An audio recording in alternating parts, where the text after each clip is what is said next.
प्रभु यीशु के सामर्थ्य नाम में आप सबको जय मसीह की। Praise the Lord. आइए आज के मनन के लिए हम प्रभु के पवित्र वचन को निकालें। मेरे साथ भजन संहिता उसका 146 146 अध्याय और उसका 5 वचन निकालिएगा। यहाँ इस प्रकार से प्रभु के वचन में लिखा है, क्या ही धन्य वह है जिसका सहायक याकूब का परमेश्वर है और जिसका भरोसा अपने परमेश्वर यहोवा पर है। Praise the lord, hallelujah. प्रभु के लोगों, कई बार छोटी मोटी सहायता अड़ोस पड़ोस में रिश्तेदार परिवार से हमको मिल जाती है, पर कई बार जब हम कठिन परिस्थिति से, गंभीर माहौल से, गंभीर दौर से अगर गुजरते हैं तो कई बार ऐसा होता है कि लोग हमारे फ़ोन कॉल का देखते ही इग्नोर कर देते हैं। हो सकता है सड़क में कहीं मिल जाए, रास्तों में कहीं मिल जाए तो लोग मुंह फेर के भाग जाते हैं। किसी के घर सहायता के लिए जाएं तो एक बार तो ठीक, दो बार तो ठीक, बार बार कौन सहायता करे। ऐसे दौर में राजा दाऊद होकर गुजरा और राजा दाऊद ने एक शब्द कहा, याकूब का परमेश्वर। याकूब के बारे में आप जानते हैं, याकूब अपने घर से, अपने परिवार से अलग होकर दूर जा रहा है, मामा के यहाँ जाता है। आपको मालूम है उसके जीवन में भाई के लिए खतरा है, पिता के प्रति पिता की ओर से, भाई की ओर से खतरा है। और ऐसे दौर में वो अकेले बियाबान अंधेरे रास्तों से होकर गुजरता है। कोई भविष्य नहीं, सब अंधकार था।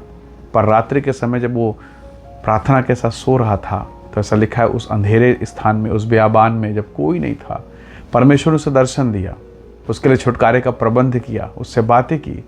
परमेश्वर के लोगों, हो सकता है आज जिस दौर में आप गुजर रहे हैं, एक ऐसा अंधेरा है, चारों तरफ रोशनी तो दिख रही है, सब कुछ बाहर से तो अच्छा है, पर अंदर अंधेरा है। मानो आप टूटे हुए हों और कोई सहायता नहीं कर पा रहे। शायद आप किसी से मदद मांग रहे हैं, कोई मदद करने की इच्छा भी न कर रहा हो, शायद सबने इनकार कर दिया और अब तो लगने लगा कि अब तो कुछ हो ही नहीं सकता। ऐसे दौर से याकूब गुजर रहा है। और ऐसे दौर में अगर परमेश्वर याकूब की सहायता कर सकता है तो निसंदेह वो मेरी और आपकी भी सहायता कर सकता है।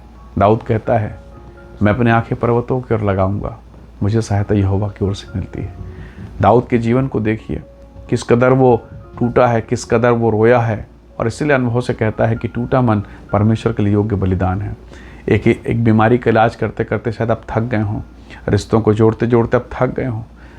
कई बार दुआ करते करते मन विचलित हो गया, प्रभु और कितना प्रार्थना, और कितनी प्रार्थना, कितना उपवास। दाऊद भी कहता है, उपवास कर करके मेरे शरीर की चर्बी सूख गए हैं। कई बार हमें लगता है कि प्रभु अब छुटकारा शायद नहीं होगा, कोई मदद नहीं होगी, पर यह परमेश्वर का वचन है जिसमें वो स्वयं कहता है कि याकूब का परमेश्वर जिसका सहायक है और जिसका भरोसा उस पर है, वो आशीषित होगा।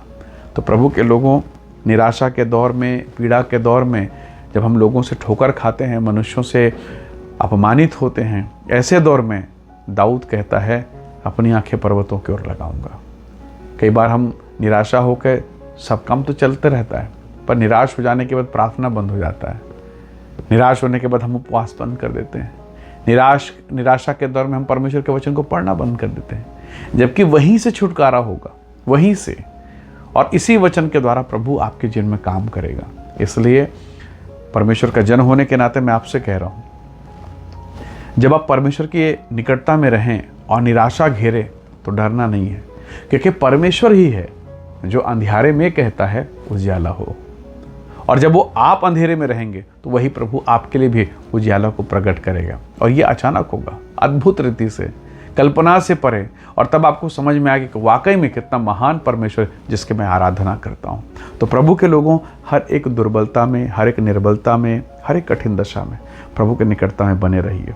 क्या जाने कब वो कहे उजाला हो और उजाला हो जाए। वो 38 वर्ष का रोगी कब से पड़ा था, कोई पूछने वाला नहीं।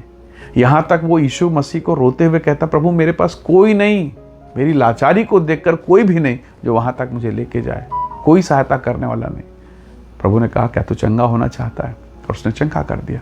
वो तो इस आशा में बैठा था कि कुंड में जाऊंगा, डुबकी लगाऊंगा, छलांग लगाऊंगा, लेकिन उसे थोड़ी पता था कि प्रभु महान काम करेगा। तो जिस आशा, जिस उम्मीद में आप बैठे हैं, आपको नहीं पता प्रभु कैसे काम करेगा। इसलिए प्रभु का वचन कहता है, अपनी सारी चिंता उस पर डाल दो, क्योंकि उसको तुम्हारा ध्यान है।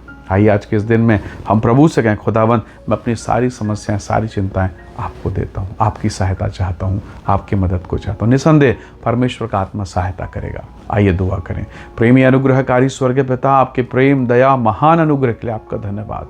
प्रिय पिताजी, हर एक इस वचन को सुनने वाले पर तो अपनी दया को प्रकट कर। बीमारी, रोग, व्याधि, अंधकार की शक्ति, हर एक डिप्रेशन और तनाव प्रभु यीशु के नाम से इनके जीवन से दूर हो और आप अपनी महिमा प्रकट करें, इन्हें आशीषित करें और इनके जीवन के लिए महान सहायता को प्रकट कीजिए। पिता धन्यवाद, आपने प्रार्थना को सुना है, आपने उत्तर को भेज दिया है। हम सारी महिमा आपको देते हैं, यीशु मसीह के सामर्थ्य नाम से मांगते हैं, आमीन आमीन।